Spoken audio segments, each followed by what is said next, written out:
we get into it, I want to remind everyone that we are presented by betonline.ag. BetOnline is the world's most trusted betting platform and number one source for everything sports betting. Every stat, matchup breakdown, and even live odds and spreads to bet on during games. BetOnline has the largest catalog of odds on everything from football, MLB playoffs, NHL, NBA, and even political props. When the game's over, head on over to our online casino and get in on a game of blackjack or poker or unwind with one of our over 150 slot games. Head to the website today to get in on the action with America's most trusted site for online wagering. BetOnline, the game starts here. Yes, sir. Yes, sir. Welcome to the Money Down the Believe Network, presented by betonline.ag. Yes, Got sir. another live episode here. Got Monday Night Football going on. It's a good matchup, Chiefs versus Bucks. Hey, Baker Mayfield, he battling. He 14 for 17, 102 yards, a tug. He going toe-to-toe with the Chiefs, and that's pretty impressive to me. Down Mike Evans, down Chris Godwin. They're playing with some of your backup receivers, using your backs, Bucky Irvin, Rashad White, Tucker. I've been impressed with Baker, man. I know got paid this offseason, losing your top targets, and he's still handling business. You know a dog a gunslinger, so there's always an opportunity for him. Yeah. So I don't know what y'all see, from this game so far. And I think DeAndre Hopkins got his first touchdown with the Chiefs, so he's starting to get dialed in too. No, it's go ahead. You got one. I'm about to say, no, Baker been cooking all season. I mean, it's. I think it's been one of his best years. He's in an organization where they're kind of giving him the reins and letting him do his thing a little bit, and you've been able to see what he's been able to do. With Chris Godwin and Mike Evans, and now that they're not there, still being able to play well, produce, find guys open, and get some good production. I mean, he's definitely playing, like I said, one of his better seasons, and defense is playing really well tonight. A couple sacks, which is hard to do against Kansas City and Pat Mahomes. Kalijah Kancey, big shout out to him. He got on tonight. That was balling. Hey, I mean, it's a close game, 14-10 right now. I mean, I could see Tampa winning and making a statement. But, obviously it's one of those things where you got to keep it consistent and rolling through the rest of the season. Yeah, I was just because I think Tampa gave Detroit they only lost this year. Yep. So, I mean, if there's any team that can do it, that can knock off an undefeated team.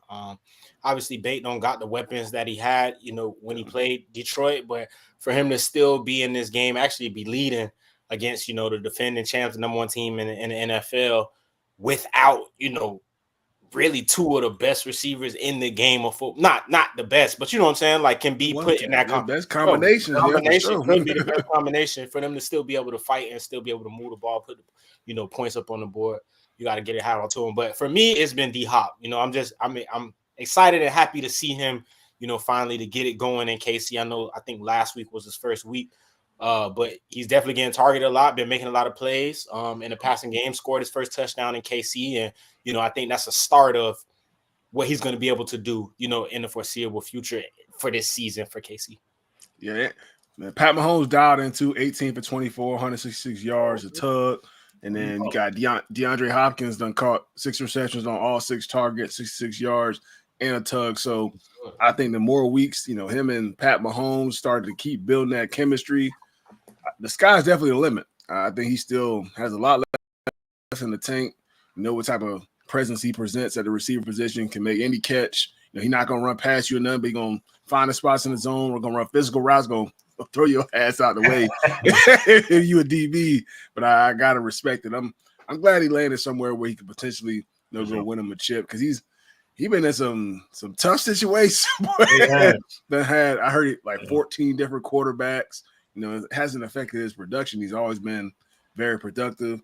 In Tennessee, they kind of had their own stuff going on over there, trade him to KC, get new life. So definitely having an opportunity to win the Bowl.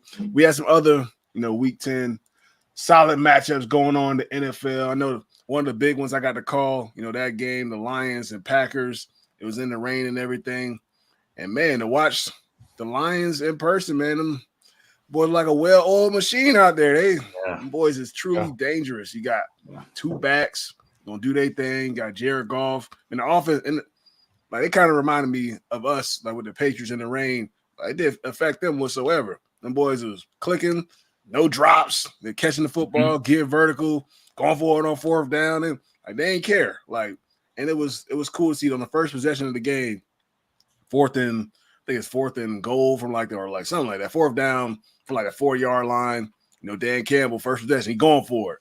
Go Amon-Ra St. Brown, motion across the ball, fake return route, fade, perfect ball from Jared Goff, get his feet down. He hit the little headstand celebration. I don't know. Hey, I don't know what. I see some college. Some college dude got flagged for it. Yeah. Some college kid did it first, and then Drake London hit it, and then St. Brown hit it. These dudes different, man. I mean, and in college they different too, because people get away with a lot. Bro. Like, I don't know where that came from. I don't know where it came from, and then two, like you said, bro, the college players get away with a lot, bro, with the celebrations. But it's actually fun and dope to see now. Like, bro, back then when we was playing, man, if you did a little first down sign or something like that, but your ass might get flagged. They gonna pull you out. And you out the game. You out the game too. So it's dope to see. But I think Detroit, man, I was talking to a bunch of my friends earlier. It's just like, bro, they can beat you in so many ways, and that's what's going to be tough about them. Like most of these teams, I guess, have an identity or something that is really their strong suit, whether that be, I don't know, the Falcons, us throwing the ball, or Philly, being able to run the ball. But here it is, you got a team that can literally beat you in any phase, at any phase of the ball. I mean, Jared Goff last week or 2 weeks ago threw for 48 yards or 50 yards or something like that, and they won by well over 21 points. You know what I'm saying? So it's going to really present their problems. I think the only thing that's going to stop the Detroit Lions is the Detroit Lions, right? Yeah. And their coach. When you get in these big games, when you get in these big games, man, I know you want to be aggressive, and some of it is, it deems and is called for you too. Getting to the getting 4th and 3. What are the chances the team goes, 96, 97 yards on you with that defense too? Going for it there is I could see that. But when you get in the playoffs, man, take the damn points, dog. Like the only team that's going to beat the Detroit Lions is the Detroit Lions. I don't know if he's going to change up because he ain't changing. Not at all. He went for it on 4th down twice. Yeah, not at all. Both plays. This is just fueling his confidence and get right to that head. So he gonna keep it the same. He's not changing. But as a player, though, right? But as a player, though, when do you like? Obviously, right? You never want to buck up to your head coach, but some of that's like, bro, kick the damn field goal. You know what I'm saying? Like, when does that become an issue, or you just 100% riding with whatever decision your coach when made? it start working, when it's starting to hinder you? Like now, like we talked about it in the playoffs last year. Maybe after the first couple, if it ain't working, you be like, all right, coach, let's chill out, get the points, chill out. But I mean, like, we're talking about, Monday or not Monday Night Football this past weekend, yesterday, being able to put the ball in the end zone on 4th down twice. I mean, you can't let it roll, let it ride. Yeah. But I don't blame him. Yeah, I like what they've been able to do on the defensive side of the ball. I mean, just like, bro, they can stop you in many different ways. They can stop you in many different ways, disguise a lot of different coverages, and confuse a lot of teams. I don't know if they can be. Obviously, they lost earlier in the season, but if they continue to play the way they're doing, I don't know if they lose the rest of the season, bro. And that's just me. Damn, like they don't think they take no more. Oh, bro, I don't. Season, In the regular season, I mean, if anything, like you said, they beat themselves in the playoffs, but they got all the weapons, they got all the pieces. Obviously, down an elite pass rusher, on the edge, but still to be able to create turnovers, call heavy. I mean, you kept the Packers offense to 1 touchdown in the 4th quarter, and this is a hostile environment at Lambeau. It's an in-division game, so it's hot. And Detroit and Green Bay always have great games, So to be able to go into hostile territory and do that, on the road, they're getting better every week. They're getting better. Yeah. My favorite player, probably my second favorite player, because Jahmyr Gibbs is probably my number 1 favorite player on Detroit. My other favorite player, well, maybe my third favorite, because I like Brian Branch too. But Kirby Joseph, I rock with Kirby Joseph, man. That kid, he a ball hawk, man. I don't know what it is. He picked every week. Every week he picked Aaron Rodgers all 3 times early on in his career, and just every year this kid just finds the ball. He's one of the best, middle of the field safeties. He tracks, he tracks the middle of the field very well. Reads the quarterback's eyes. Had a huge interception against Jordan Love he blitzed Jordan Love. I don't know, was scrambling, tried to check it down to Josh Jacobs as the heads-up play, picked it off, and ran it back right before halftime, and that completely shifted the entire game. The Packers never really recovered. That kid is I got to give credit to Dan Campbell, Brad Holmes, the GM.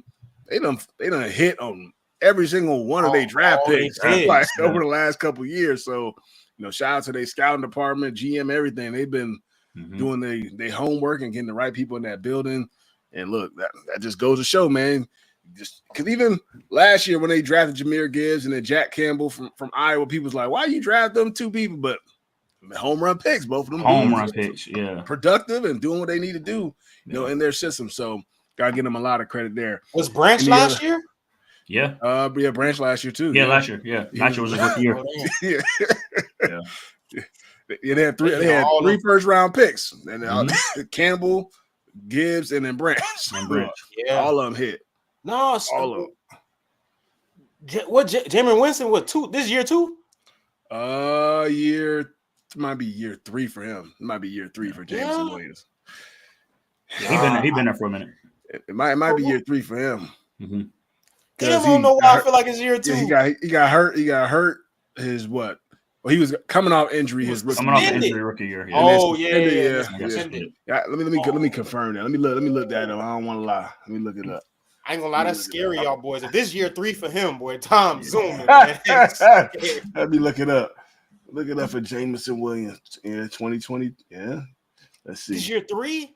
Yeah, year 3. Yeah, year 3 for him. Yep. So time flies, 100%, and they got some good young players on that football team. So look, if Jared Goff keep playing the way he playing, and Ben Johnson stays there, because I think Ben Johnson is very important to the way things are going.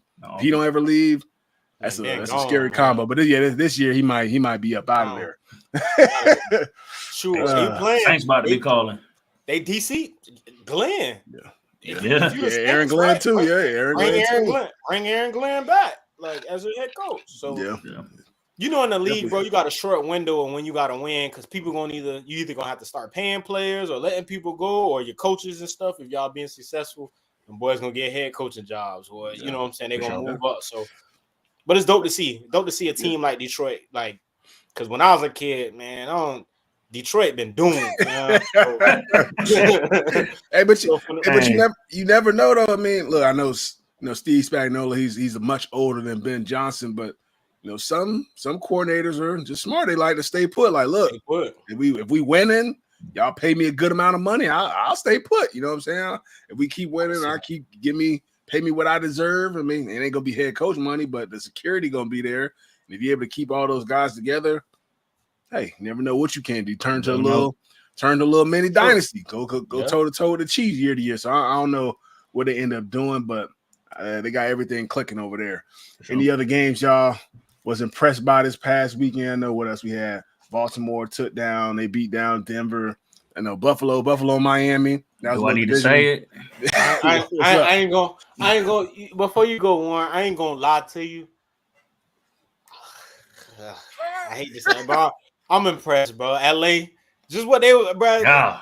I would think that they were they was written off completely. Obviously, having the injuries to your star receivers on the outside, but just seeing how Matt Stafford was able to kind of just hold things down until those boys came back. And now I think they're gonna present a lot of teams a lot of problems, man, with all that play action, and all that, smoke and mirrors, motion behind, sending Cooper Kupp on over routes and stuff like that. They're gonna be a tough team to beat. It all fall in 9 hands. Obviously, if the guys on the outside can stay healthy, bro, the supporting cast around the receivers with Tutu and I go and blank on his first name. Demarcus Robinson been eating. He was playing his ass. Game with a tub. Made bit plays. I want to say it a couple weeks before, with Puka and Coop being out, man.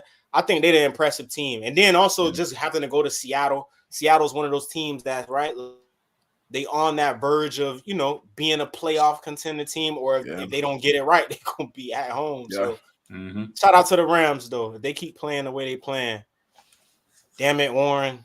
We'll get more talk from him. Boy, you done said it for me. I ain't even going to say that. Shout out to my boys. I'm going to go in a different direction. Yeah. I'm going to go ahead and go with I'm going to go with the Eagles, man. I mean, I think facing some adversity early, gave up 2 quick scores, and then just being able to hold on to the lead. And bro, Saquon's incredible, dog. That boy balling this year. Like, what the hell was we'll that? CMC this, CMC get to that. But you see we'll what get to happened that when Pert get on. We'll get to that. For sure. Hey, when Saquon in a good offense, like, bro, the man is dangerous, dog. So, we'll get to that later. But yeah, I definitely say that Eagles Jaguars game was top notch. Yeah, that was lit. They went out, had them boys with like 22 zip. Jags went on a little run. Then they had a little either fumble. I think Saquon fumbled. They ran the back, and it was like 22-16. Made it close. And then that pass from Jalen Hurts to Devontae Smith. Like I said, Devontae Smith still probably one of the most underrated players in the league. A.J. Brown goes down. He was just consistently making plays. That little one-hand catch, getting you both feet down in the back of the end zone. That was tough, man. He's impressive. I like watching Devontae Smith ball. Then you had Falcons, Cowboys. Man, what's hey, Hey, no lie, bro. You know this, right? Y'all know me, boy. I be on Twitter. I tweet. I ain't said nothing about the Falcons. I'm staying shut, man. I just feel like when I get the tweeting about the Falcons, they get the bullshit, bro. So, impressive win, man. Keep it up, Atlanta. But you ain't gonna hear nothing from me about them boys until we get to the playoffs. But we got a chance though. I think our roster good, bro. Our roster real good, man. We got a chance. Get Kurt Darnell Mooney. That's one of the best signings y'all done had. That boy, he eating. That boy balling every week, consistent. He was doing that too. He was doing it in Chicago. He just went quiet, with Fields and everything when they couldn't really pass the ball consistently. It went kind of quiet, but them years with Mitch Trubisky, he was getting off a little bit. I know he hit Ramsey up a couple times, little bink. Bink. A few years ago, so he definitely got the juice. And go ahead. I know you. I was about to say. I know you about to say it eventually, but hey, shout out to your boy Drake. I know they lost, but Drake made some big time plays to keep them in that game and to get in the overtime. For sure. I mean, he was the offense the entire game. But he had over 100 rushing. He had 95. Like, I thought he had over 100. Yeah. Led the team in rushing, and most of the passing yards came from him creating on his own and kind of getting outside the pocket and creating plays that way. So definitely shout out to Drake May, man. Keep doing what you're doing. Offensive line didn't protect him the best, in this game, but he was able to escape, make some plays. I know he had a couple picks and the fumble, but that's gonna happen with a young quarterback. The future is definitely bright, though. I just think for the receivers, look, I think receivers, offensive line.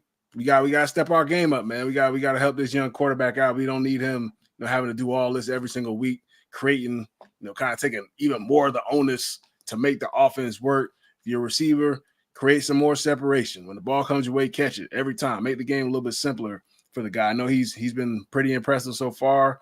He's had some turnovers, but it looks good. Like if some way the offensive line, I know we have injuries and everything, rotating different guys, so that's tough. Maybe some guys playing a little bit more snaps than they probably were scheduled to play, this season. So that's going to be a challenge. And Tennessee has a pretty decent defense. I'll give them that. They're pretty decent and up front, with Simmons, Landry, Arden Key. And some good players up front. So I knew that was going to be a tough challenge. Yeah, May did some things. That third and goal play, that was crazy. Was that the Senate to OT? The Senate to OT. Yeah, with no time left after that play. He had the ball for like 11 seconds. Yeah, and like when he threw that jugger, I'm like, I don't know who he throwing it to. like ain't nobody over there. I didn't either, bro. And he kind of floated it too. You know what I'm saying? Like it wasn't no dime, like it wasn't no dart. It was like a little. Like hope somebody over there. I hope somebody there. But no, I the future definitely is bright in New England, and I think it's gonna be it's gonna be a tough decision on who to draft and where y'all land at when the draft does come around, right? Because obviously O-line needs to be addressed, but I think, man, it's just some generational talent. Like I think if you have the opportunity to draft Travis, like bro, I wouldn't pass up on that because he could just bring so much in the element, and then also too, you already have, in my opinion, a top 5 is gonna be probably a top 3 corner in the league in here very, very soon with Gonzo. So you pair them two, and then you kind of move Travis in that like star piece on offense, and You just got to get that offensive line right, which I think you can get right through free agency. But it's just a matter of the discussions that go on in those draft rooms. Like, who do we draft? Or, are we able to get this person in free agency? But I don't know, man. It's gonna be real interesting. But I'm happy to see where Drake is, because I know we talked about it a little bit earlier, just not knowing if we want to throw him in there yet, because you don't want to put too much pressure on him. But so far, so good. He's been playing lights out.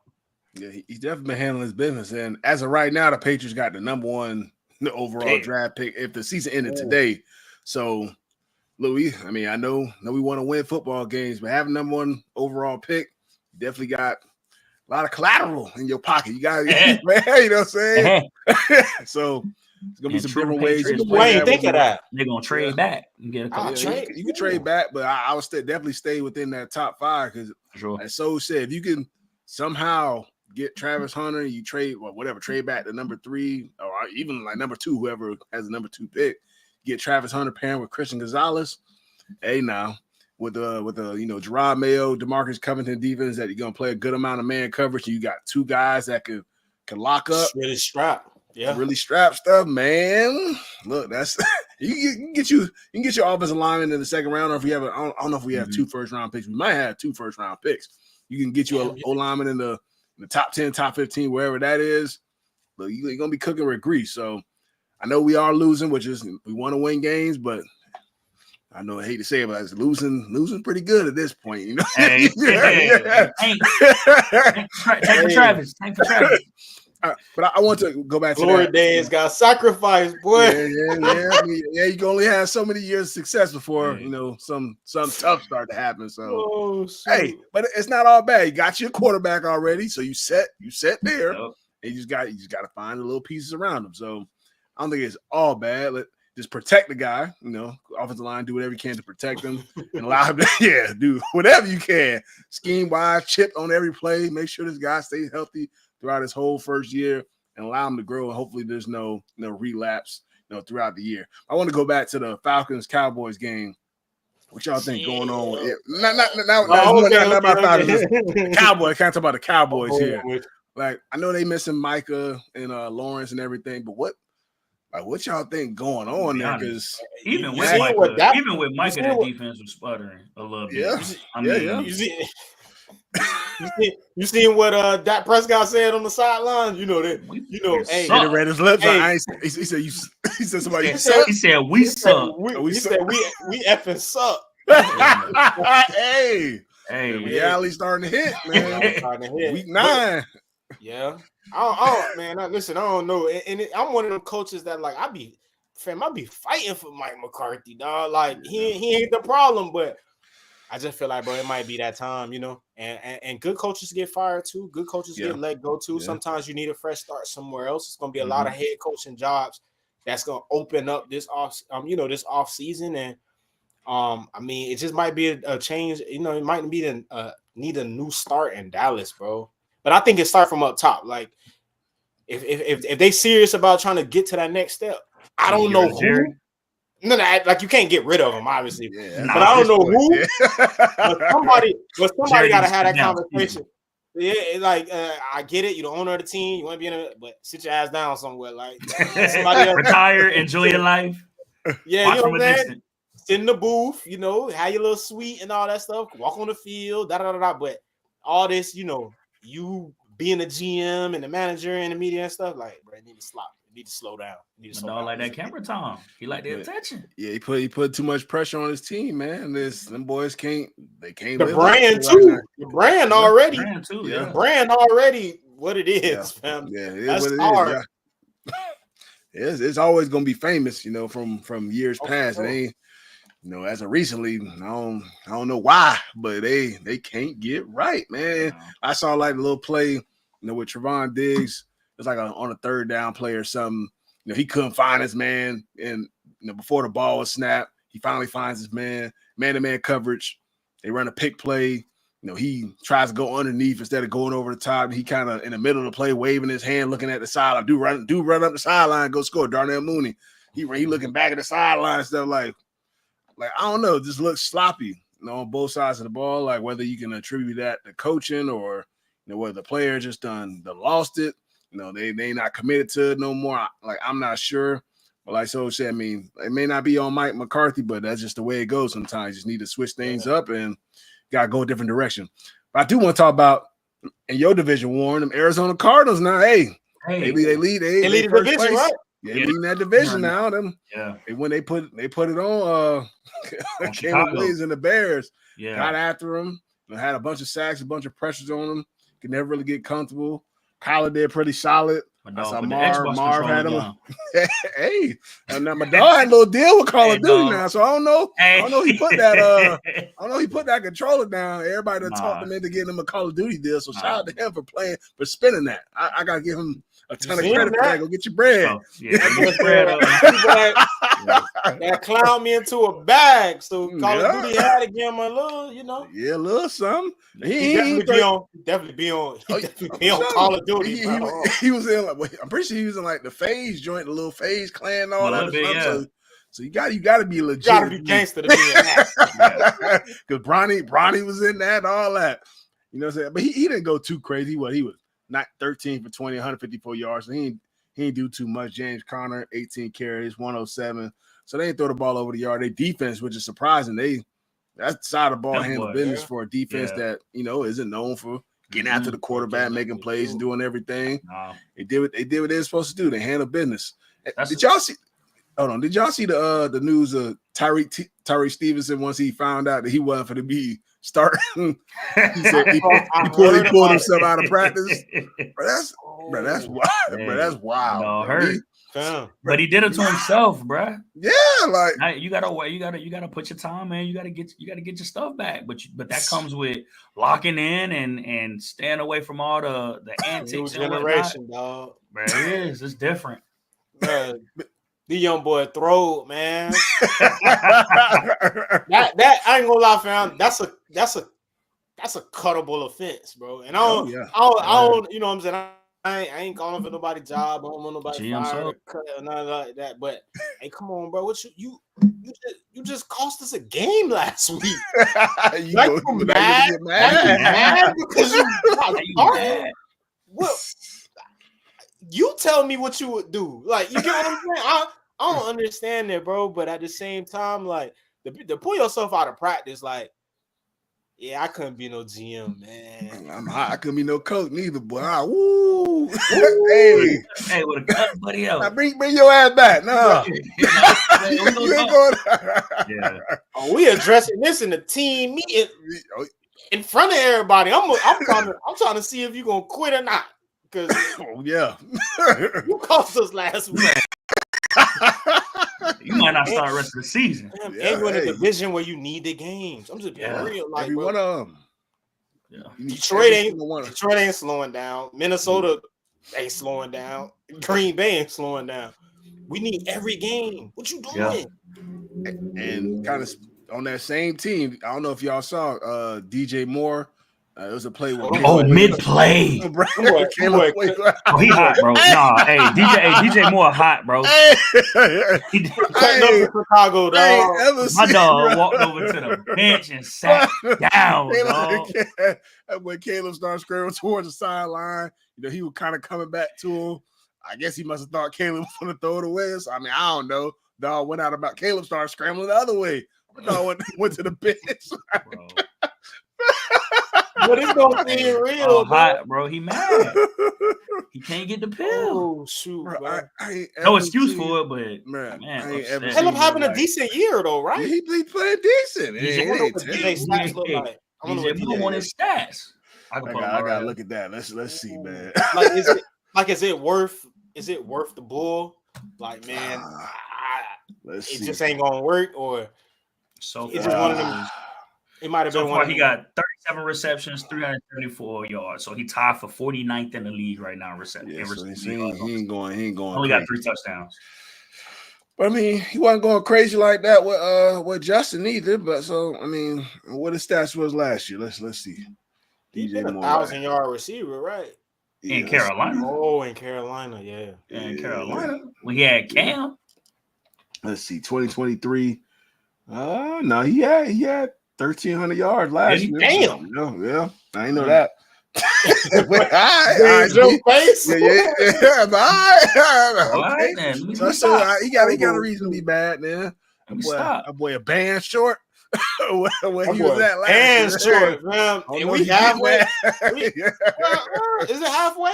Yeah, halfway. About halfway. You're not getting that. No. Week 9, yeah. I don't think you're getting that, but boy, so that's tough. But yeah, I don't know what's going on in Chicago, man. It looked like they was kind of doing. I mean, it's kind of like what we always say: lose one of them big old games, you get beat twice from Washington. You get beat twice. You kind of deflated and everything. So that frustration started to show defensively, offensively. We'll see them boys get it right because they in that division, boy, every game matters. You might not find your way in. You know, kind of speaking of that type of thing, we got to discuss our top 5 teams in the league right now. We midway through the year. Get some of these NFL report cards. I guess I'll rip it off. My number 1 team, I'm gonna go Detroit Lions. Them boys on fire right now. Number 2, I'm gonna go Kansas City Chiefs. They're undefeated. Pat Mahomes, everything can't count them out. Number 3, this was tough. I'm gonna go Baltimore Ravens. Them boys, they rolling offensively, defensively. They kind of doing a little bit better than what they doing early on in the year. I like this. I picked Lamar's MVP. Early on, we picked our preseason MVP. He rolling right now. Derrick Henry rolling. I put them in number 3. Number 4, I'm gonna go with the Bills. Go with the Buffalo Bills. They've been playing solid, kind of like that little sneaky under the radar team right now. I counted them out before the year. Most of us did. They handling their business. Number 5, I'm still trying to kind of decide my number 5. It's kind of tough for this 5th pick, but I feel like there's a lot of teams that can fit in this category. I guess I'll go with Philly. I'll go with Philly for my number 5 team. They look like they starting to get. I know they getting banged up. AJ Brown got hurt, but Saquon getting it rolling. Jalen Hurts is like he get a little bit more comfortable throwing the football and everything, and their defense is looking a little bit more solid than what it was early on in the year. So I go Philly. Yeah. You got it, Ron. I'm gonna let you go. Yeah. Gotta go Detroit number 1. I don't think anybody got anything for Detroit right now in the NFC. So definitely got them at number 1. Got KC at number 2. Got to get them. They do Super Bowl champs. 7-0 right now, and a tight game with Tampa Bay right now. Tie game, but we'll see how that ends up. My number 3, I'm actually going with Pittsburgh. I like Pittsburgh right now. I mean, playing well. Russell's playing well. I think this is second game on the center. So, being able to play as well as they were with Justin, now elevating their offense with Russell, I think they're only going to get better. Their defense is second to none. Yeah. Defense is firing right now. TJ Watt balling. So definitely got to go with Pittsburgh. I'm going to go with Buffalo, right? We was writing them off at the beginning of the season. Yeah. Josh Allen having an MVP type season. So we'll see. Yeah, bro, Josh Allen balling, bro. I got to give it to him. You got Baltimore at 5? Or even if they're in your top 5. You ain't going to put Baltimore in there? Nah, bro. Damn! I got Philly as my 5. I got Philly cranking back up. Philly's Saquon's been playing well. Jalen Hurts playing well. Defense is starting to pick it up too. Yeah, I got Philly, bro. But I'd have Baltimore at 6. I ain't gonna lie, it was tough. But I got Buffalo and Philly in front of Baltimore right now. Damn. What you got, so? I'm gonna go. Obviously, Detroit at 1. That's Detroit. I'm gonna say KC 2. Yeah, I was going. You gotta give a benefit of the doubt. We're gonna benefit of the doubt. I was gonna put Baltimore at 2, but I'll say KC 2, Baltimore 3. Damn, at 4, I'm gonna go Buffalo. And then 5, man, I'm throwing in the Dirty Birds, man. We got a real shot, man. Let's just look at our team on paper, bro. I think Mooney and Drake, that kind of like tandem at receiver is definitely going to be tough to deal with. As the season go on, you got Drake on the outside being a big target for Kirk Cousins, and then Mooney being that key piece. Also, when you throw in I'm going McLeod in a slot, man. He been able to. Kyle Pitts. I was about to be like, no. But hold on. But he still present problems to defenses where you just can't let them run free. You see Tampa Bay last week, Yeah. let him do whatever he wants. And he sliced him up. He Best sliced him game up. He had of his one of his career. best game of his career. So I just think moving forward, our offense is going to be able to really present a lot of team problems. And then a defense, man. We got all the key pieces. Judon. We're not getting the sacks, but we still creating pressure. Jesse Bates, dog. We don't even got to talk about him, bro. Like, we don't talk about a ball magnet. Yeah. He found a way to get that ball. So I just think I think, as we continue as the season go on and we continue to, get better, our division down this year. The Saints just fired their coach. Tampa Bay, they ain't got nobody at receiver. We 2-0 against them. And then Carolina, I just think, I think it's one of them years, bro. We just got to get to January and play it out. Yeah. See what happens. I like that. ATL, man, sneaking in there. They a little sleeper team too now. Warren Wild, though, bro. You don't got Baltimore in your top 5. I don't. Boy, sorry. rolling. Hey, they playing ball, bro. They're rolling. No, no lie. But I just hating. I ain't hating. I ain't got nothing to hate on. I like Philly and Buffalo better right now. Sure. All right, respect. Okay, now we'll turn it over. Mid-season. Now, who's your favorite for NFL MVP at this current moment? I know for me, it's my preseason pick. Lamar Jackson. Action Jackson. Completing 68% of his passes, 2,300 yards, 20 TDs, only 2 picks. Only 2 picks. My dog playing lights out, man. Yeah. Early on in the year, they wasn't giving Derrick Henry the ball too much after the first 2 games. Hey, handing that boy that pill now is really elevating my dog. He protecting the football, spreading the ball around, really unlocking Zay Flowers doing his thing. Yeah. I don't even think Deontay Johnson, I don't think he caught a pass this past week. I don't even know if he played for real. So I think at some point, he'll get it going too. Mm-hmm. Add even more weapons. I think Lamar Jackson is going to continue to go crazy. I ain't gonna lie, I'm going Jared Goff, man. Okay. It is I'm going Jared Goff.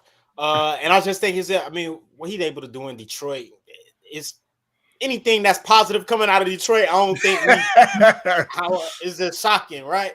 So, if they're able to continue to win, bro, and they get that first round bye, I think you got to go with Jared Goff. And then they just present so many problems, bro. He really got that team. Rolling right now. Lamar got 2. And I'm not saying Lamar's not deserving, but we know how the league is, right? Like, start winning a little bit, start winning a little too much. We're gonna get to somebody else. But I think this year you got to go with JG. About you, one, who you got? Right. I like Sojourner's Jared Goff pick, bro. Jared Goff is balling. My number 1, I would go with Josh Allen right now. He's playing lights out. Obviously they did take a loss to Baltimore early, which we talked about that. But only throwing 2 picks this far in the season is incredible, right? Like that's MVP-like performance. So we'll see if he continues to do that. But right now, I got Josh Allen. And then my number 2, I got to go with Jared Goff. Like, he's got to be in the conversation at some point, with what he's doing out in Detroit. And you got to think about it. Detroit ain't really turned it around until Jared Goff entered that organization anyway. So you got to give him that. You got to give him a lot of that credit. Like, to be able to, come off of a Super Bowl run with one team, I don't want to say one team, with my team, we let you go. We let you go to win a Super Bowl. I don't want to give my team some credit, but to be able to do what you're doing in Detroit right now with a franchise that really was not that good before you got there, I definitely got to give him his credit. And you seen he's like he hasn't had an incomplete pass to Amar St. Brown since like they're 30 straight, like 20 some targets, like 24 targets. Yeah, they clicking. Yeah, it's crazy. So I think, but I'm surprised Derrick Henry ain't getting love. And I'm sure he's in the MVP conversation, but I think when you take a step out of the quarterback position, obviously quarterback is the, who they want to pump up and win the MVP. But man, the year Derrick Henry having he killing it. Yeah. This is a generational year for backs. You know what I'm saying? As far as like the year that he's having can kind of set teams up, right? Obviously, Christian McCaffrey is always good when he is in and he's healthy. But just for another back to be having a year where they're just so dominant and how they're that important to that offense, I think as he keep going on the year, he might take the lead at some point. And you also talking about a guy that's not catching a lot of passes out of the backfield. Like he's doing it on the ground, bro. All of this is on the ground. So 100% from the ground, bro. Yeah, bro. Speaking of that, man, we get to our offensive player of the year, which that was gonna be my guy right there. Yeah, I'm the way he been toting the pill, 11 tugs, over 1,000 yards already. What he's done for this Baltimore offense, man, to take even more pressure off Lamar. He's been controlling games, and people try to write him off. Probably say he was done after leaving Tennessee. I don't know why they would say that with the way that dude trained, do all that crazy stuff. And he been rolling, man. He's been between it. Like, that's just an unfair combination between Lamar and Derrick Henry. Whoever let that happen, I have no idea, but it's Jerry Jones. Yeah. Boy, training Dallas and everything, wanted to probably stay there and play there, which that would have been wanted to stay in Dallas. Would have been a great fit. Took some pressure off your quarterback and had a good running game. But hey, that's my mid-season offensive player of the year. That's my favorite at this point. I think that's it. I think that's for all of us across the board. Unless Breeze got something different. Nah, I was gonna say Derrick Henry, and remember Jerry Jones made that comment about like he'll get somebody else to do them people job. Like, come talk to us about football. We'll tell you how dumb that was. Right. This man was in Dallas and wanted to, train in Dallas, family live in Dallas, or move, however you want to say it, and wanted to play for the Dallas Cowboys. And you talking about $10 million or something like that. You couldn't figure out a way to kind of get that, to cough that up and get. Come on, what bro. happened when you let your pride get to you? That's bad. That's bad GMing or bad ownership on that. But no, Derrick Henry is the offensive player of the year.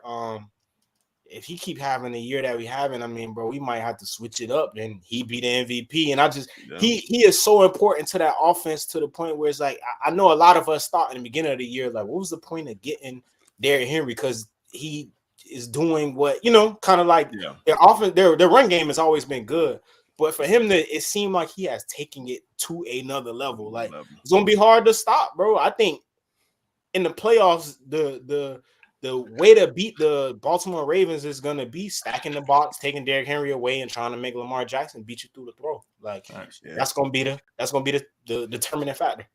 Yeah, man. Like I said, they added Deontay along with Zay and everybody else, so it's gonna be tough. I will say that. What about go ahead. Do you fear those guys? And I'm not saying Zay cutting up. I think Zay had a day on Sunday. Yeah. But if you Kansas City, Buffalo, when it comes to those crunch time moments, do you fear those guys as you would fear that you would fear like a Chris Godwin? I mean, obviously Chris Godwin's hurt, or AJ Brown, or Jamar Chase. Like, do you fear those guys to the point where you scared to leave people on the outside? No, it's not the same. I play man to man, see what happened. Like, that's what KC did last year. I mean, I do think adding Deontay Johnson, if like they ever figure out a way to get him rolling, he's a guy who I could trust in. Him and Zay, I could trust those two to consistently win in man to man if they go out there and prove it. But if I'm a D coordinator, I'm gonna test you. See what happens. I'm fine with playing man to man. Give me an extra guy in the box. Trying to slow Derrick down and at least force tight window catches and see. And that's what I think a lot of those dudes struggle with. If you close, like, what I'm saying, maybe they can't make the contested catch and they route you up and they wide open, then them boys gonna eat. But if I can be on your hip and try and make a play on it, I'm gonna see if them boys gonna go out there and make the play. So it's gonna be interesting to watch how teams try and match up against them when the playoffs roll around. And how about defensive player of the year? Who's y'all mid-season favorite defensive player of the year? I know for me, it's Brian Branch. I'm going Brian Branch. That dude, he been attacking that ball this year. Picks, forcing fumbles, blitzing, making plays. He's been impressive. I know my dog got ejected from the game the other day. Took a little cheap shot on somebody, but he's been a fun player to watch, man. And he played a pretty good impact in year one. And year two, he's gotten better and better. Look, I didn't even know what position he played. Coming out of Alabama, I didn't know whether he was safety, nickel, whatever the hell, but he playing man-to-man. You drop off in the zone, he'll hit you. He's been impressive. At a smaller stature, he's been impressive to watch. That's my mid-season pick for Defensive Player of the Year. He remind me a lot of Tyrann Mathieu. coming Yeah. out. Yeah, and obviously Tyrann Mathieu was, in my opinion, the best player, defensive player that I've seen. Watching football growing up, and being able to kind of say like I want to be like this person when I do get the opportunity. But as far as the defensive player of the year, I'm gonna go Jesse Bates, man. I'm gonna just go a little different direction. I think you can either go Jesse or you can go the safety out of Green Bay. Is it McKinney, Xavier McKinney? Yeah, he was balling too. I mean, them boys just they having one of them years, dog. They finding the ball, and it's so. I know safeties get interceptions, but I don't want people to take for granted how hard it is to cause turnover and how hard it is to catch books. And they've been doing it, where it just seemed like every week they finding a way to get to that ball. They ball magnets. So I know I said TJ Watt, and we huge fans of Watt. We want him to keep going crazy and messing people game plans up. But if I had to pick right now, I'm gonna go JB. You got Warren. I'm gonna go up front, bro. I like Dexter Lawrence, bro. I'm a big fan of Dexter Lawrence. Bro. Bro. He gaming though. He gaming this year. Yeah. Well, he been gaming every year. I know you lead the league in sacks. Let me see. Let me check it. Nah, what's his name? Nah, he's not leading it. He was. He's not right now. Who got like 3? Trey Hendrickson. Yeah. He's second. He's at D tackle. That's but still. But you talking about a D tackle? Just caught another tud. Or y'all seen it? Yeah. He caught another tud. Oh, he balled. Go ahead. Yeah. I mean, like you're talking about 330 plus pound. Nose tackle, bro. Like to be able to do that, have 7.5 sacks on the season, was leading at one point, and it ain't like that production gonna go slow down. So it's not like that production's gonna slow down. Like you double team him all the time. You can't leave him 1-on-1. He makes plays in the backfield. I think he's top. I don't want to mess that up. I was gonna say top 10 in TFLs, but I mean he's a key piece of that defense, and he's the one that sets it off. So I mean I gotta show my big dog some love, man. I mean he's balling.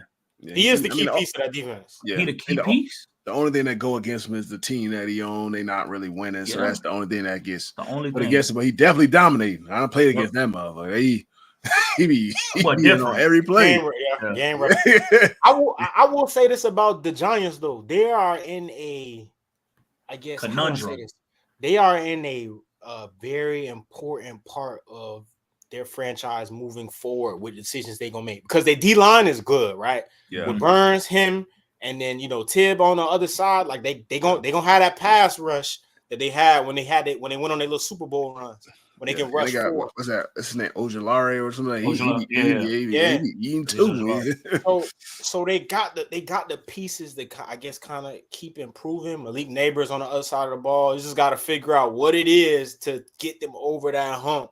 And I don't want to say as a quarterback, that might be part of it. Part of it for sure. But I just think they in a real critical part of their franchise moving forward with this draft coming up.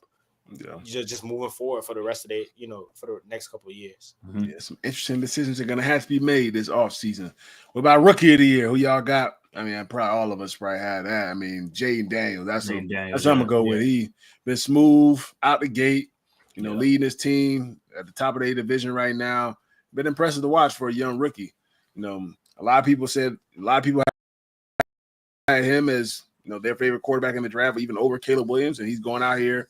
Proving it in year one. He's cool, calm, collected, using his legs, accurate. He throw a nice deep pass too. I'll give him that. He connects on a lot of those deep passes, and it's been fun to watch him, man. And I think Washington, they definitely got to give Dan Quinn a ton of credit. In year one as a head coach, Cliff Kingsbury, dialing up for the young QB. He's been handling his business. We'll see. I mean, I think they'll end up being in the playoffs. They'll be a dangerous football team to match up with. If he keep playing like that, he gonna be in MVP conversation. And the NFL season got a funny way of working out, bro. Detroit might go on a 3-game losing streak or 4. Like you just never know, right? I mean, I don't see that happening, but I don't think they matched up yet, huh? Detroit and Washington. No. I wonder if they play. Did they play? Let me see. But yeah, Jaden, he would be my rookie of the year pick. And, I hope that he continue the game and ball out like that and get into that MVP conversation as a rookie. No, heck yeah. No, they don't play this season. No, they don't play this year. Okay, bet. So, other NFL news: the Saints, fired their head coach Dennis Allen. I think we probably all might have seen this come. I know everybody was hype about them boys. 2 weeks into the year. And we were, but when the season started, when the season started, the boys ain't won a game since that one. And it's been kind of crazy. There's been all type of junk coming out of their team. After during the game, you had a former teammate, Michael Thomas. We ain't seen him. We ain't heard from him all year long. My dog came out the woodworks, gunning that Derek Carr, calling him scary, this and that, and blaming him on Chris Olave's injury. Hopefully, he's okay. It definitely was an errant throw, but I don't think you just could put complete blame on Derek Carr for that. Could have gave him a better throw and probably saved him a shot. Yeah, for sure. The DB just, he tried to go get a shot, and that's kind of what happened. That's the game of football. But yeah, he was going crazy on that boy, man. Try to say, I had all these teammates, throughout the years. He the only one who didn't like me. Try to say I was pitting myself against Olave and this and that. I don't know really how y'all feel about, his whole blow up. He's been known over the last several years to kind of speak his mind, pretty crazily. Right now he's a free agent, I think he's like 31 years old. Doing stuff like that ain't going to help your case, to get signed. Last time you've been on the field, you haven't been ultra productive and everything. And now, and he's been really injury stricken too. Yeah. So that don't help. Bro, it's the generation we in, and I just feel like some of that stuff, bro. I'm sure he got homies or a group chat that he can go out there and air that out with, and what I'm saying, get that off your chest. But I just still feel like too much of, and me and him the same age pretty much, but too much of it is going to Twitter or to Instagram and letting your emotions out on that. Can't no good come from that. What I'm saying? Like even if you are right with how you feel about Derek Carr or whatever, but now if I'm another team, I just feel like when stuff don't go your way, you gonna air out and go out on my quarterback. You get what I'm saying? So and that's where it just becomes a problem. Where is he a locker room cancer? Does he bring what I'm saying? It's just so much stuff that because I'm a fan of Mike T, right? Great player. Definitely went on a little run when it was can't guard Mike, where it just seemed like nobody could guard him. But when when you put yourself in these type of situations like this, I just feel like it's all bad.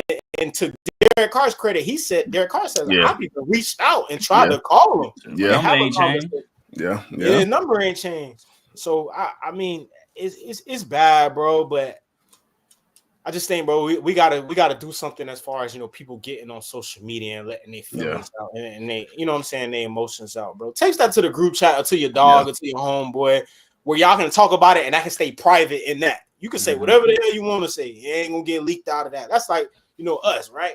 Yeah. And I can talk as much trash as I want about the Falcons. And it ain't never gonna, what I'm saying? It's never gonna leak out. But going to Twitter, you gonna get all the problems you asking for from that. Yeah. I thought it was excessive. I thought Derek handled it well. He's like, look, man, I didn't know Mike had an issue with me. You know what I'm saying? If he had an issue, he has my phone numbers, it's still the same. Like we could talk it out, that type of thing. It's tough, man. And then a bunch of people started kind of piggybacking on it and everything, kind of call him scary. That's that's been his thing since he's been in the league. I think Derek's been a pretty decent quarterback, throughout his career. Has he been whatever top 5 and all that? Maybe not, but he gets the job done, and he's had some pretty good season to help his team win football games, and he seems like a solid dude. I know me and him were in the same draft class. Always positive, man of faith and everything. So that's tough, especially fresh after a loss. Him having really I'm sure he saw it once he got to his phone and everything, but him having kind of no idea, and then you get to your phone and social media going crazy, with your former teammate calling you out and this and that. And I don't even know, it's like an offensive lineman too. I don't know if he's on the team or as he used to play, was saying, put me in that quarterback and this and that. It's kind of crazy. Yeah. And then Cam Jordan after the game too. He's like, I'm sorry to the fans. We just lost to the Carolina Panthers. Like, bro, that was wild. That was wild. Like, damn, like, you just called the Panthers out like that? Y'all both got. I think they got the same amount of wins now. What you mean you lost to the Carolina Panthers? We the But same. ain't that a rivalry though? Is that a big rivalry? Yeah, it's a rivalry, but I mean, dang, like it ain't that. We got the same amount of wins. What you mean you lost to the Carolina Panthers? Like, what you mean? Like, and I kind of wonder if that was like a shot to Derek Carr, but at the same time, bro, their whole team ain't playing good football. Yeah. You know what I'm saying? So I get it. We sit here and we want to fire a coach, which right. It was time for that to happen. I mean, it's been something that's been brewing over, the last couple of years because they haven't been able to play good. But at the same time, bro, a lot of people got to look yourself in the mirror, dog, before you get, before you start saying, this person or pointing a finger, like, bro, you gotta look yourself in the mirror, man. 100%, man. Yeah. Hey, we gonna turn back the clock. We ain't done this in a little while, but we got to welcome everybody to the Money Down segment where plays are made, and that's how you get paid. Come on, let's get it. Philadelphia, man. 36 for Philly. This how you get paid. This how you get paid right here for sure. Saquon Barkley. That's time. Kicks Barkley at the backfield. Barkley slips 2 tackles and picks up the first down. That's not even video game, bro. That boy playing NFL Street. Yeah, Barkley. Bring that back too, by the way. 50 moves. Has time. Now locates Barkley out of the backfield. Barkley moves. 2 tackles. Bro, like y'all can speak to it from a defensive player perspective. Bro, that's deflating, bro. I'm just like, I wonder if he's like when he did the spin move, did he see the motherfucker? Had to, bro. Like, I don't know. Had to. Right there, like, he saw. Yeah, he had to. He about to do a second spin. He probably like, how you know he even gonna trump you, bro? Yeah, I don't even know. Bro, he had to, bro. I have no idea, bro. This, like, I would never. I wouldn't even attempt that. I wouldn't even thought about it. Wow. I don't think we're gonna ever see that again. I don't think we're ever gonna see that again. Somebody gonna try it. Yes, sir. Yeah, they're gonna end up on their neck. Hey, bro. You be seeing people be trying to hurdle people, and they end up on your neck. You be like, "Ooh, I know that hurt." Bro, that's not even a video game, bro. That was dope. That was dope. That was definitely fire, man. And I gotta go to the social standout next, man. It was I came across this video. I think Keenan posted it on his story first. Yeah, I didn't really see it, but you said, well, yeah, shout out to KC, man. This South Carolina head coach, Coach Beamer. Obviously, they got a big dub against Texas A&M at big home. Dub, yeah, I thought it was gonna be a tough matchup for them boys, but South Carolina's scary. They definitely celebrated it very well. I'll let Perk pull it up. I thought this was dope, man. College football, I think, is always all about relationships between players, coaches with their families, and then vice versa, players with the coach's family. You maybe get to know their kids and their wife and everything. We gotta show you this video right here. This was dope. You're always on my mind. What them young bucks know about that, man? You talking about they always planning in practice. Oh. It was a vibe, man. I will say that, but yeah. Look like they got dope culture over there, though, in South Carolina. They go ahead. I was talking about the game, bro. Because I actually watched that game because it was Texas A&M was one of my teams that's like, I feel like if they continue to win, that they could probably make a playoff push, dog. But I could tell from the jump. Oh, here we go.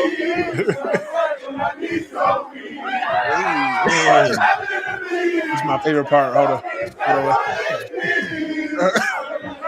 Oh, damn, oh, yeah.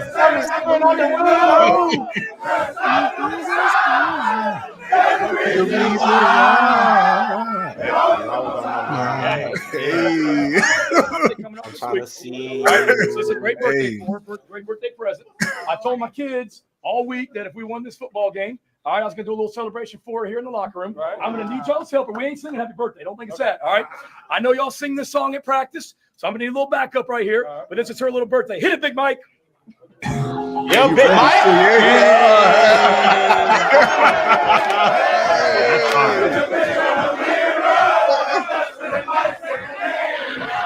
Hey, coach know the lyrics and everything, too. This is my favorite part when you start running. My knees go weak. What's happening to me?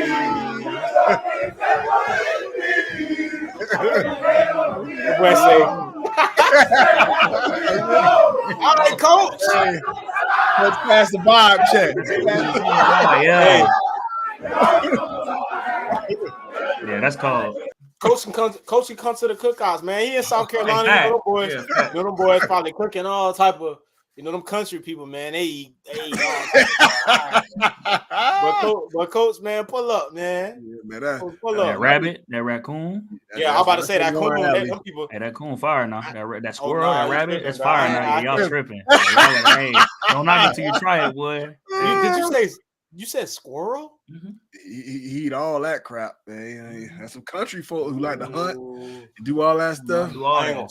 Hunt, fish, all of that. And I got a quick story for y'all, right? So, James, you know, Belglade, you know, so we go to Belglade, but my junior year, fam, we playing at Belglade. They known for like chasing rabbits and stuff like that. So, pull up, AD like, oh yeah, we gonna beat y'all ass and feed y'all rabbit. We like, oh, what? You tripping? So, fam, them people really beat us by like 40, bro. And so at the end of the game, you know, ain't nothing going on out there, fam. It's just literally Belgrade and Pahokee. You know what I'm saying? That football game. So, bro, game on swole, game packed out. So people grilling, barbecuing stuff after the game. So they give us these little, you know, the plates and stuff like that, bro. So I'm looking, I'm like, damn, this look like chicken, bro. They really fed us rabbit, bro. That rabbit was fire too.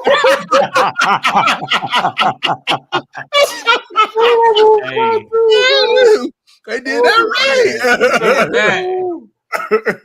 right. Rabbit, bro. Rabbit, baked beans, collard greens, bro, all that. But it just was crazy to me because he pulled up. He was like, bro, we gonna beat y'all ass and feed y'all rabbit. I'm like, man, what's going on? He thought it was a game.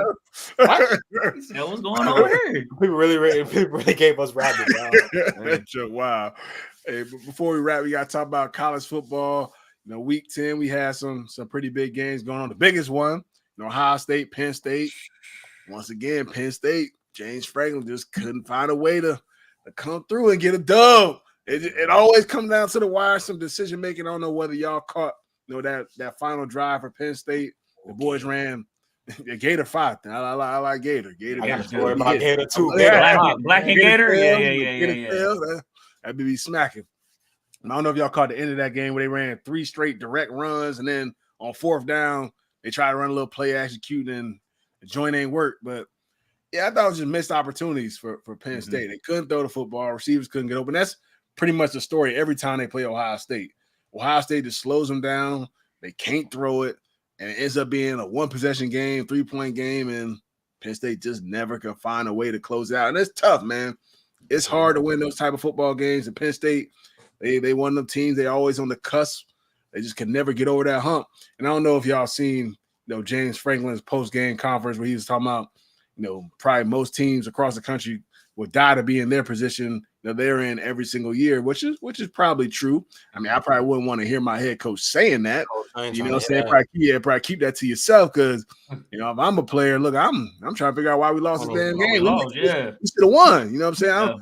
I'm trying to get to a national championship. I ain't trying to hear my head coach say, you know, teams wish they would be in Auburn. Nah, fam. let's go out there and win that joint. I think a lot of with our opportunity. Yeah, you know what I'm saying? I don't know how y'all, you know, took that Ohio State Penn State game. For me, it was more about Ohio State. Ohio State needed to win this game.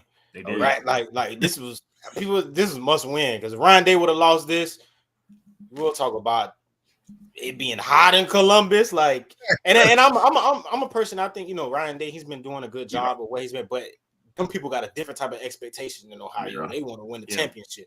So, you know, it was a must-win game for them. And I just think for Penn State, it kind of puts you in a, you know, even though you did lose, it kind of puts you in a favorable, you know, position. You're in a good spot. You're in a good spot, right? Like, you're in a good spot. Hopefully, you know, Oregon continue to win. Maybe we get a rematch in the Big Ten, you know, the Big Ten championship between them two, and you can finish out the season 11-1. Right? They can't keep you out of the playoffs at that point, right?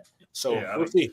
At this point, I mean, really, they probably just switch spots in the rankings. It ain't like they drop out the top 5. If they do, they don't drop as far as 6. I mean, it was still a tight game, you know, in a hostile environment.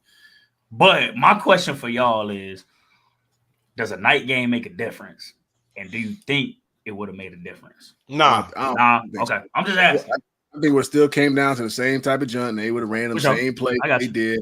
And to be truthful, Ohio State could have ran him out. If Will Howard don't fumble, right before halftime, we run to the end zone, they go up, whatever. I think it would go up like 10 points and get the ball at halftime, probably go down and score again. Like they could have, and even Jeremiah Smith got behind him one time, looked like he didn't know the ball was coming to him. He kind of slowed down. That could have been a tug too. So Ohio State had some opportunities to really, separate themselves in that game. They didn't end up making the plays, but I thought Ohio State missed some opportunities. I think I gotta go back to Will Howard, because a week prior to the game, after their last game, he was saying how he was hyped to play the game because he was from Pennsylvania. He was kind of mad that they never recruited him and this and that. Just wait to say that after the game next time. It looked like you a little shell of yourself, in that game. Like it was a little too big for a possession, pick six, and you fumble the ball going to the end zone. Yeah. So it ain't like you went out and had a Heisman-like performance. Yeah. Look like you put a little press on yourself and you almost cost your team. You know what I'm saying? So let's pump the brakes on some of the comments next time. Yeah, just you don't want to say, but bro, just go, just be quiet, bro. Don't say nothing crazy. Just go out there and win, bro. Because there's a lot of expectations on Ohio. I said that, in a podcast with Joey. I just told him, like, bro, I think a lot of us picked Ohio State to for sure make the playoffs, but I had them probably winning the national championship. Them and Bama kind of done, fizzled out. They still gonna find their way. They're gonna find their way probably, but I mean, bro, Ohio State, this is a win. It's a win or bust season for them, dog. Especially for Ryan Day, and don't lose to Michigan. So there's a lot going on, man. And they just need to focus on week to week and just win, man. Just win, dog. And then another top team in the country, Miami. They looked like they was in a tough fight with Duke. Bro, check this out, bro. Hey, Ken ain't gonna like that I'm saying this. Shout out my dog Ken, but bro, they ain't playing nobody. Bro, they play when they play somebody with a, you know what I'm saying? When they play a Texas, play a Georgia, play a Bama, play a, you know what I'm saying? Somebody that's got them gangsters on defense. That's what I'm saying. That's what I'm saying. Week 1, I'm calling it, bro. Them boys gonna get blitzed week 1. I'm calling it. Dog, it's crazy though, right? Because I seen today if the college, like if the conference championship games was this week, they have to play SMU. SMU is a good, like it's scary, tough team to match up tough with. Team. Yeah. So they gonna have their day. You know what I'm saying? Where I can't say if they're gonna lose, but they're gonna have, they've had opportunities and been in tight games. But we're gonna see, man. It's gonna get real shaky here, real quick, man, for a lot of teams. Okay, yeah. Carlos posed a question. I think Cam Ward QB1. I mean, to me, I don't. You don't think so, James? No, I would take Shedeur over. Y'all boys. I would take Shedeur over Cam. To me, why? More accurate to me. I think he's a better decision maker. I think Cam sometimes he at times he tries to do a little too much at times. Not saying like he's a bad player or nothing. I think he's an excellent leader. Like he really done took them boys. That's what they've been missing. A good quarterback who an actual leader, which is good. He definitely got that dog in him 100%. I just think Shedeur has just a little edge on him as far as getting the ball out of his hands, making the reads and boom. Like Cam Ward does it at times, and then early on in that game against Duke, he was making some pretty errant throws to some wide open receivers, and they end up allowing Duke to come back. I do think for Miami though, that defense, they better clean that up. You face some better football teams. And Duke decent, but like they would, the Hagen's number 2 for Duke, he would eat. Even number 8 for Duke too, he was eating. You know what I'm saying? If they quarterback ain't had throw a couple of them little errant deep balls, overthrowing stuff with a little lob interceptions. I don't know. Duke might have won that damn game, but look, I mean, Miami, they battle tested. They faced some tough challenges against VTech, Duke, and stuff like that. So they battle tested. They'll be ready for those type situations. But they defense, they better clean that up, man. I don't know. I'm not convinced just yet on Miami. I take, and it's a close race, obviously, right? Two good quarterbacks. I'm gonna go Cam though, man. And Braylon brought up something to me that I really didn't like notice at first about Shedeur, and then I start watching it. Is he hold a ball, but if that first read, like he's very accurate with that first read. So if that first read is there, he's putting it on the money. Yeah. But if that first read is taken away, that's where you start to see, you know what I'm saying, some of the errant throws or, you know, the interceptions with Shador. So I just think with Cam, bro, he got a special ability. And I think a lot of quarterbacks in the NFL are starting to transition into that, like, extend plays and create plays, right? You see that with Kyler Murray. You see that with Caleb Williams. You see that with Patrick Mahomes. And it doesn't work for every quarterback, but I think Cam has the you know, the tools to be a quarterback that can extend the plays a little bit more. He just got to stop, you know, throwing the ball across his body. But that's what's becoming a norm in the NFL now. So, yeah, you know, we'll see. What you think, Juan? Who you think Cam number one?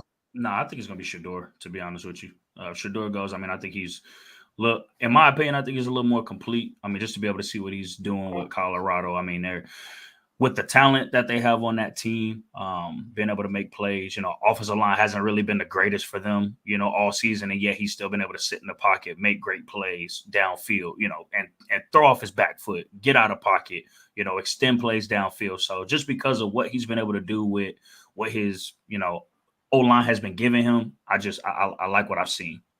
So, they both dope. They both dope. Yeah, they both fire. Don't get me. They both fire. Can't go wrong. Can't go wrong. I will say that. And look, Indiana won again. Them boys still in the they making me believe. You know, I was on TV this past weekend on CBS and stuff, and you know, they asked about Indiana. I said, you know, they play Ohio State, they play Michigan too. I'm pretty sure. I say Indiana posed just as much of a problem to Ohio State as Ohio State posed to them. So I think that's gonna be a good little matchup, man. Yeah. Ohio State hasn't looked that hot to have me convinced that they just, you know, will run them out the gym or run them off the field, stuff like that. So I'm excited to see that one, man. And them boys ran it up on Michigan State, little rivalry game. They got their quarterback back. They played Michigan this week. They played Michigan this week. Yeah, they played Michigan State this past Saturday. No. I'm saying, do they play Ohio State this week? They play Michigan this week. Yeah, so that'd be a tough one too. To see if they can stop their run, stuff like that. But their defense create turnovers though. They were booking. They be booking shit. So I like Indiana, little sleeper team, man. I don't know. Like they haven't played, you know, the most toughest competition probably just yet, but these last final weeks will really show us, you know, what they really all about. And then we obviously had Oregon. They beat Michigan 38-17. They look legit. Raiola rolling. Boise, they beat San Diego State. So if Boise end up winning their conference, they'll be, you know, in the playoff. Yeah, Iowa State, they lost to Texas Tech. Some shakeups going on in the Big 12. It's gonna get crazy. Unless we got Texas A&M lost South Carolina. Clemson lost to Louisville. That's always a tough match. SMU beat Pitt in a solid little match. Yeah, they ran it up on Pitt. I thought Pitt was on Pitt. Yeah, they quarterback Texas SMU. They quarterback Jennings, man. He a little tough sucker, a little skinny dude. He be scrambling and all that. They run a bunch of RPOs.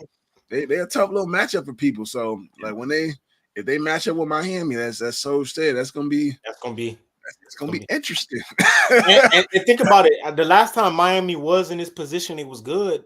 They got to the ACC championship, and I want to say they lost, bro. Yeah, so. I can't remember. I can't remember who it was. It was that 2017 year though, when they had. I'm trying to think who was all on that team, but they had because they ended up playing us in the Orange Bowl. You know, that year we actually both was, I want to say 12-0, and then got into the championship games and lost. So it's gonna be interesting, man. It's gonna be an interesting next couple. It's gonna be. And kind of speaking of talking, we got to go to a Vanderbilt linebacker. Vandy played Auburn. This is a big game for them because if they won, they go to a bowl game. I guess he must have been getting recruited by Auburn, you know, when he was a young buck, and you know he kept his receipts. Posted a text from, you know, the linebacker coach at the time saying, you know, they weren't going to be bringing in any more linebackers that year, and Merry Christmas, this and that. And I guess he got his little revenge. I don't know how y'all feel about that, you know, him posting the text message from the coach, saving that and all. I mean, I'm not like a huge fan. I mean, the coach kind of he kept it a buck. He said we not bringing in, you know, any more linebackers, any freshman linebacker, you know, for this upcoming recruit class, which is probably not even his control, not his call. You know what I mean? But hey, whatever you need to motivate you, hey, if that's what you needed to get you going against Auburn to go play, you know, go do committed. That. Yeah, he was committed there. So if I didn't know he was committed. He was already committed. Oh, that's different. Okay, that's all for our own Christmas too. That's different. Okay. Okay. That's fucked up. Okay. We're gonna switch it up a little bit. Okay, yeah, all right. Then that's messed. I mean, I still don't think you posted on the actual text and everything, but yeah, I mean, handle your business though. Do your thing. Go out there, whoop them boys whenever you match up. I'm sure you get to play them even more throughout your career. Like I said, whatever added motivation you need to go out there and ball out, definitely go do that. Yeah, and coach, man, text him that on the 26th or the 27th. But Christmas morning at 6 a.m. That might have came from the top down, dog. Yeah. That might have came from the top down. He might have had to. Not on Christmas, though. They might have had to tell him sooner than later. That's because the thing is, like, you might have like time and pressure and all that stuff. Like you're trying to go get somebody else. They wait, they waiting to see who you got, who's committed, things like that. Might be a timing thing, bro. Yeah, that's crazy though. I Christmas morning, I'll be. Yeah, but again though, James, like we said, bro, it always leads back to the same thing, bro. It's a different generation. I ain't posting no text messages, bro. That's something that no, definitely not posting no text. That be hurting me when I see it from people I know on like that. Like, bro, why are you posting your text messages, dog? Like, I don't know, bro. But that's the generation we live in, man. Everything approval. Everything approval. People gonna expose you. I will say that. Nevertheless, everybody want visibility. Everybody want a story. Your DMs, all that stuff. Everything. You gonna post it? Before we wrap, I guess we'll end with some sad news. When it comes to us, our Badgers. We got beat down against. Bro, we was having a good show. Yeah, we was. That's why I say this for last. We leave the sad news at the end.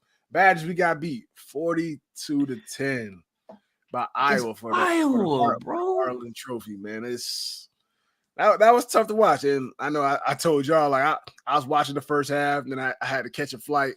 And I fell asleep on the flight. I ain't watched the second half. I woke up, checked the score. I said, "Huh? Quick!" I said, "I thought maybe we would have lost the game, but 42 to Iowa. They quarterback threw 10 passes for 93 yards." Bro, I didn't think we were gonna lose for that reason, bro. Like, we have a good enough defense to stop the run. But here's my thing, bro. We've been talking about this all year, and we talked about this in the beginning of the season. Why? Let me keep my language PG. Why the freak are we in a? Hold on. I don't mean to cut you off, but you said keep the language PG. You were like, "Why the?" I was like, "Oh, he finna say it. Why do you say that?" Why the freak we running a 2-4-5 against a primarily 12 personnel, 22 personnel team? Bro, that makes no sense to me. You know what I'm saying? It's just like, bro, this is not, all due respect to Fit, great coach. Love that he's here, and I think he's going to continue to make a difference in our program in terms of us being in an up trajectory. But right now, we have no reason to be in a 2-4-5 defense, and we should have been out of a 2-4-5, in my opinion, after week 2. Even in this game, should got after the first drive. Bro, we should have been running that goal line, 3 down lineman. We should have been running that 5-2 or whatever from the get-go. Like, he only threw for 90 yards on 10, for 90 plus yards on 10 passes. You could have played man-to-man defense, zone defense, stat the box, because that's exactly what they were gonna do. Cover zero, bro. I have never, bro, it hurt my heart to see that, bro. Like, bro, they physically beat us. Beat the out of I think that was the most disappointing part, though. I mean, offensively, we ran the ball on 124 yards for 4 yards a pop, but I mean that wasn't anything crazy. We just getting blown off the ball. We were losing at the line of scrimmage, and on defense, we was getting blown off the ball. Them boys were removing the interior defensive lineman, and they're getting like 7 yards without even getting touched. So, I mean, that pretty much, was the game. We couldn't stop their run game. They ran it all game long, and I mean, they should have known this was coming. That's how they beat us last year too. They were on their backup quarterback last year. They backup quarterback again this year. They wasn't going to throw the. I mean, Iowa can't throw the football very well, so you already knew what it was. So you knew what they was going to do. I'm surprised that was the game plan. And then, offensively, Braden had a tough game. I mean, it is what it is. He couldn't really get the ball. His receivers had a couple interceptions on some bad decisions. The receivers really couldn't get it going either. We had a bunch of pre-snap penalties and everything too. And I will say, Kinnick is a loud environment now. One of the most underrated stadiums in all of college football. If anybody's ever played there, the fans are up on you. I think it's only about 70,000 or so, upper 70,000, but it is loud. And I thought they talking shit. It's a mental game just as much as it's a physical game, for sure. 100%, man. So it was definitely tough to watch, man. As an alumni, you go ahead, so. Have y'all boys ever lost to Iowa? No. See, I beat Iowa every year. Beat them. Took them to the dog park. We did lose to Iowa, Coach Chris' first year there, and I think we lost by, I don't know, we lost in like overtime or we lost by like 3 or something like that. But fam, y'all boys, as far as a trophy game, like, when you come to Wisconsin, bro, all games matter, but that Iowa game, that Nebraska game, and that Minnesota game mean a lot to that program. So to get beat like that against Iowa, that's the embarrassing part about it. Losing, you don't never want to lose a game. That's a rivalry. That's a rivalry game. Every time we walked into Canton, we knew oh shit, this motherfucker gonna be jumping, right? Or whatever the case may be. Even them coming to Wisconsin, but man, just to lose, you said how much they score? 42. Iowa scored 42 points. Hey, think about this. That was the same exact score as the Alabama game, and Alabama had a passing game. Bro, Iowa didn't. That's the kind of embarrassing part about it. But I'm gonna keep my thoughts to myself. But here's the thing, bro, and people know, bro, we love our program, bro. We're gonna ride it. For sure, 100%. But as former players, as alumni, it hits different for us, right? It's just we know what we're capable of, bro. We know this team. That performance doesn't define this team. We know the talent that we have. It's just bro, we didn't see any adjustments in the second half, bro. After half, bro, no fight, bro. We didn't see no adjustments. Yeah, you didn't start. I mean, you started putting an extra defender on the line, in short yardage situations, but you started bringing another safety down into the box, and it wasn't working. So, what are you how are we gonna change to try to make them throw the ball, force them to throw the ball? It's just you got to be able to adjust, and it just didn't look like we made any adjustments at all. But like I said, it hits different for us. So the critique is going to be a little bit more. Is going to be a little bit more harsh from us, just because we've been there, we play, we know what it takes. Yeah, I sent the tweet out a couple weeks ago. I think after the Bama game, and I said we slip into the bottom of the Big Ten, and I know a lot of people. A lot of people was on my head about that tweet, and then even a couple weeks ago, we had a good stretch where we were scoring some points. Mm-hmm. And I had some people tweeting me "You ready to eat crow?" Which I didn't know what that phrase meant. I had to go to Google and figure out, am I ready to eat about what I said? Fam, we'll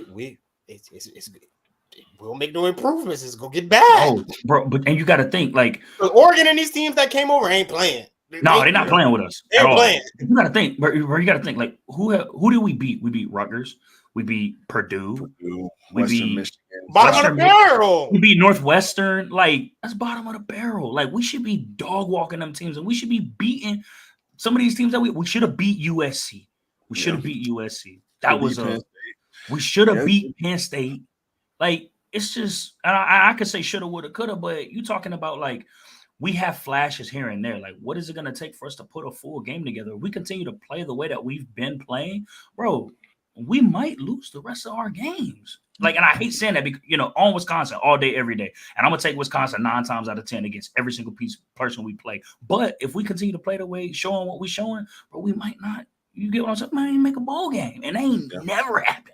Yeah, but like I will say this though, like we are like no offense to Braden, we are on our backup quarterback. You gotta keep that in mind for sure because like most of us during our years, we ended up on our backup quarterback. We probably, you know what I'm saying, things would have been a little bit different. So I will say that, but it definitely needs to be better. I think obviously they could be coached better, players can play better, more fight. You have a few more opportunities left to obviously to make a bowl game at least, but to even just put more better stuff on tape. And you got a bye week, got 2 weeks to prepare for Oregon now, 2 weeks. So look, we already see what they can do. They can win with finesse, they can win with power, they can do whatever they need to do to win. We just got to dial up our best game plan. The guys that come with it, night game in the camp, everything. We're gonna be there too. So we're gonna bring some good positive energy out there. And look, man. If you go out there and beat number one team in the country, and we can do it. And we can do it, bro. Hey, I'm riding with my dogs. Everybody beatable. Everybody I'm riding beatable, with my man. dogs. We can do it, bro. I'm riding with everybody's beatable. I will say what that. You grinning for? Everybody I'm just listening. We gotta see it. Everybody is beatable. I will say that.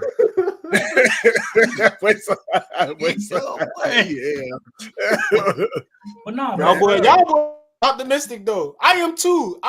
For me, it's like, bro, Oregon, I chalk that week up, right? Everybody is beatable. You go into the game, obviously you play your best football, you get a chance to win, try to make the plays. But bro, we gave up 42 points to Iowa, dog. Yeah, it's hard, bro. It's tough. And then we got Minnesota. Minnesota been playing better. They're playing pretty solid. They've been playing better ball. Nebraska's been there. Nebraska's in a little slump, so they're in a little slump. But it's like, bro, James, like we like banking on Nebraska being in a slump. When we seen Nebraska, Iowa, and Minnesota, like them was games we expected to win. Now some of them, like I've never lost to Nebraska. I've never lost to Minnesota. I did lose one time to Iowa, but still, all those games was like we finna go in there and beat these people. Mm-hmm. But now it's to the point we don't know. Like, what team gonna come out in 2 weeks? You get what I'm saying? Yeah. And I think, Coach Fickle and them, they're gonna do a good job. They're gonna have a team ready. But I just think, man, the games that matter, bro, like we already on the back end stretch of, these trophy games, and them trophies mean a lot to our program. Yeah, man. You gotta fix that. Not to mention, we play at Nebraska too, and Nebraska's not easy to win at. I ain't gonna lie, Nebraska, bro. For me, the two craziest stadiums I played in, I always tell people Nebraska won, and bro, Kinnick, bro, Iowa. So we played our freshman year, Warren. I got hurt. I remember when we got the. Oh yeah, I remember that. No, I didn't travel for that one. But bro, we was down. We must have been like down 4 or 5, something like. We got the ball on our final possession, bro. You couldn't hear a thing, boy. It was one of day to night games too.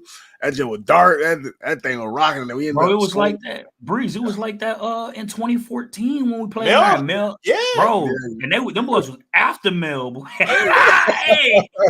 We gonna have to talk about that in a little bit. Bro, that game was wow, boy. It's just like all my encounters and it's so weird because my 4 years there, I played at Iowa 3 times, bro. Freshman year, I played there. Y'all. So your senior year, James, played there. Yep. Then sophomore year, we went to Iowa for that day to night game with Mel. Then they came to us my junior year. Then my senior year, we went to. No. So my junior year we lost, but my senior year we went to Iowa. That was when bro had them pick sixes. Your junior year, Desmond King might have been Desmond King. But they beat us 10-6. We got the ball on the 1 yard line and we end up fumbling a snap or something like that. So they end up beating us. But them 3 times that we played at Iowa, hey, boy, I don't heard them fans. Say some things. That's like, I just look at my teammate like, you ain't gonna say nothing back to him. You gonna let him say that to you? You gonna let him say that to you? But bro, it just be so funny because as a player, you just gotta look, just be like, man, these motherfuckers crazy, man. No place to play. No place to play. It definitely is, man. But hopefully our guys, man, they can get right in this bye week, make some adjustments, man. Put some different people in there to get some opportunities. Some of these young freshmen, you get 4 games and still. Ariane Dupree. So hey, I mean, his red shirt already burned. So he rock out. You got to his games. He done played at least 5, 6 of them things. I feel like 6 games of red shirt. They might sit on. You get 4. You get 4 games. Oh, 4. Okay, I thought it was 6. 4 games. It's already over for him. So it's okay. Yeah. So maybe they'll throw some of them young freshmen out there against Oregon. Hey, see what you can do. Go against the best. Hopefully, eyes don't get. That's gonna be fun though, man. That's a wrap for this Money Down podcast on the Believe Network, presented by BetOnline.ag. Appreciate you guys tuning in. Keep liking, keep subscribing, and we're gonna be in Madtown in a couple weeks for that Oregon game, so it's gonna be a ton of fun. We may have something special. We'll keep y'all updated though. Stay on tuned the details in on that, man. Appreciate you guys tuning in though, always.